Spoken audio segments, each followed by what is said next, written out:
Student, the today topic is gametogenesis. Gametogenesis is a process by which the gamete are formed by the reproductive organ. तो human में दो type के reproductive organ होते हैं, एक testis होता है मेल रिप्रोडक्टिव ऑर्गन, एक फीमेल रिप्रोडक्टिव ऑर्गन ओवरी होती है. तो here we discuss about the spermatogenesis. Spermatogenesis is generally performed by the testis. It is occurs in the testis. So basically primordial germ cell are present in the testis, which is the primary cell which develop the sperm.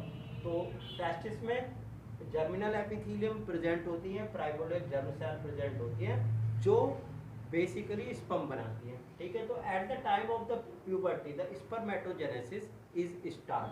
तो at the time of puberty the germ cell are produce the spermatogonia.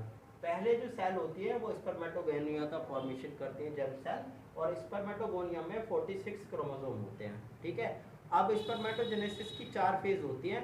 एक multiplication phase होती है, दूसरी growth phase होती है, तीसरी maturation होती है, और फोर्थ फेज डिफरेंशिएशन फेज होती है. तो फर्स्ट फेज में स्पर्मेटोगोनिया डिवाइड होती है माइटोसिस के द्वारा, सिंपल डिवीजन के द्वारा, और प्राइमरी स्पर्मेटोसाइट बनाती है. यहाँ तक ये जो फेज है इसको हम मल्टीप्लिकेशन फेज बोलते हैं. ठीक है, मिलियंस ऑफ स्पर्मेटोसाइट बन जाती है. उसके बाद फिर इसमें फर्स्ट मियोटिक डिवीजन होता है. अब फर्स्ट मियोटिक डिवीजन होने के बाद क्रोमोसोम नंबर जो है वो हाफ हो जाते हैं, यानी 46 से 23 हो जाते हैं, and it develop the secondary spermatocyte का फॉर्मेशन कर लेते हैं. ठीक है, अब यहाँ से यहाँ तक की जो इसकी ग्रोथ फेज होती है. ठीक है, after that secondary spermatocyte undergo the second meiotic division. अब इसमें सेकंड मियोटिक डिवीजन होगा, और सेकंड मियोटिक डिवीजन में जो सेकंडरी स्पर्मेटोसाइट है वो 2 से 4 स्पर्मेटेड का फॉर्मेशन करेगी.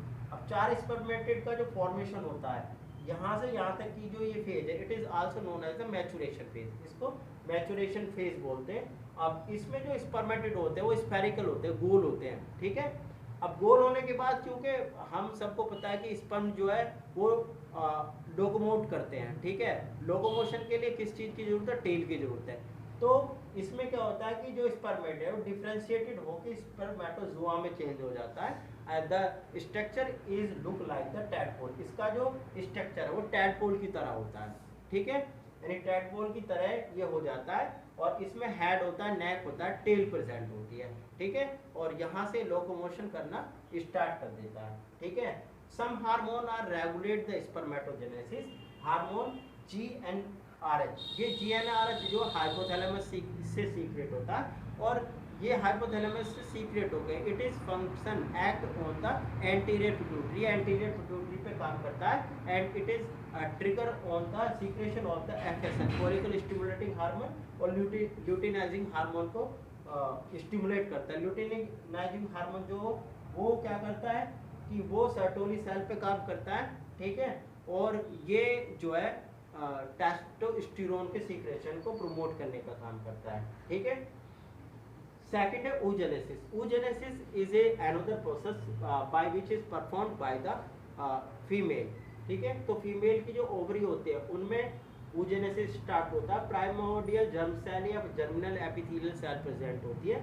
अब यहाँ डिफरेंस ये है कि किसी भी फीमेल चाइल्ड में जो oogenesis है वो तब स्टार्ट हो जाता है कि जब वो फिटल स्टेज में होती है, यानी the female child present in the pregnancy stage in her mother worms. जब कोई भी बच्ची अपनी माँ के पेट में होती है तभी से जो है oogenesis स्टार्ट हो जाता है. तो सबसे पहले oogonia जो है वो डिवाइड होती है, प्राइमरी oocyte बनाती है. ठीक है, अब प्राइमरी oocyte बनने के बाद जो फर्स्ट प्रोफेज स्टेज होती है उसमें ये अरेस्टिंग स्टेज में आ जाती है.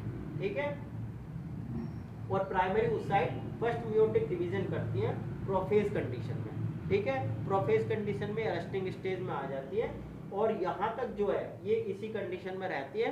अब इनका जो नंबर ऑफ है millions of primary spermatocyte are formed.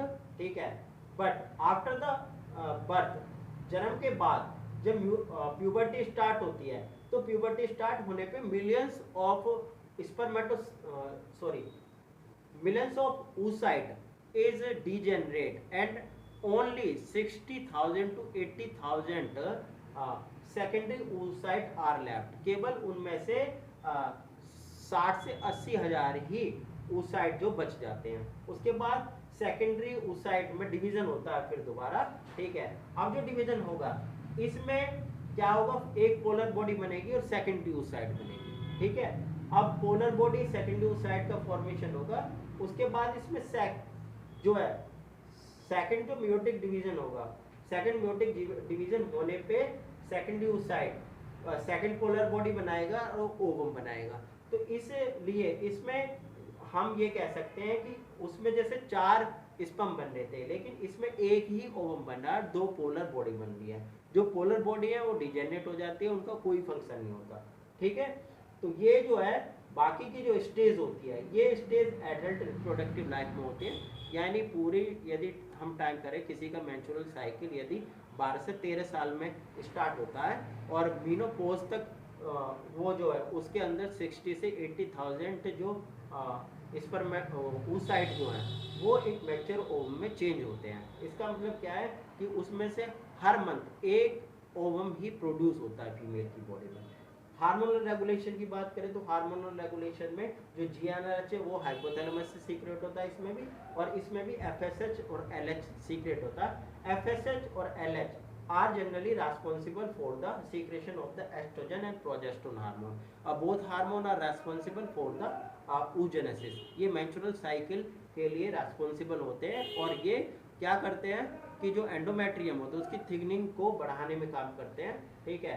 और जो प्रोजेस्टेरोन हार्मोन है वो कॉर्पस ल्यूटियम से सीक्रेट होता है, ठीक है। अब इसमें क्या है कि जब एग रिलीज होता है, ठीक है, तो उसके ऊपर जो लेयर होती है, ठीक है, मैचुरेशन में उसकी लेयर ग्रैनुलोसा की मल्टी लेयर्ड कंडीशन हो जाती है, ठीक है।